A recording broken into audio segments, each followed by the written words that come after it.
years ago, I went to visit a so-called sending community in Mexico, a little town called Tixla in the state of Guerrero.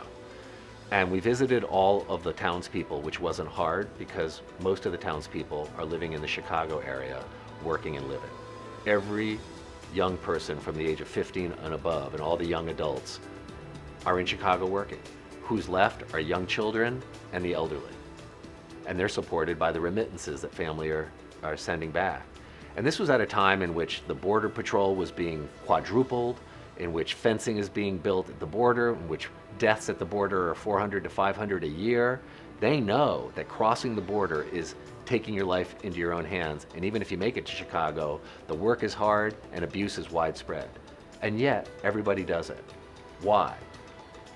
It is the only way that a family can survive. They have a little mill that supports about a third of the townspeople in terms of employment. Families can't survive unless they send their young people north to work.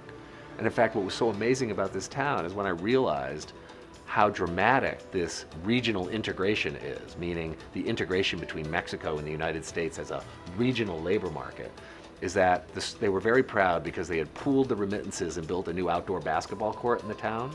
And we walked out onto the basketball court, and right in the middle of it was a perfect replica of the Chicago Bulls logo.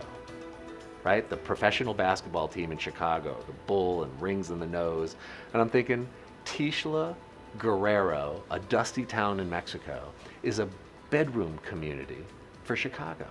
It produces the workers that are needed in the Chicago area to do landscaping and services and hotels and restaurant and construction.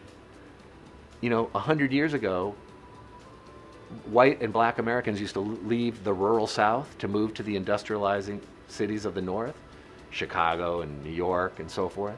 Well, what we have now are rural Mexicans and Central Americans who are leaving south of the border, going to the service sector jobs in the United States throughout the country. It's a normal process of needed workers moving to available jobs.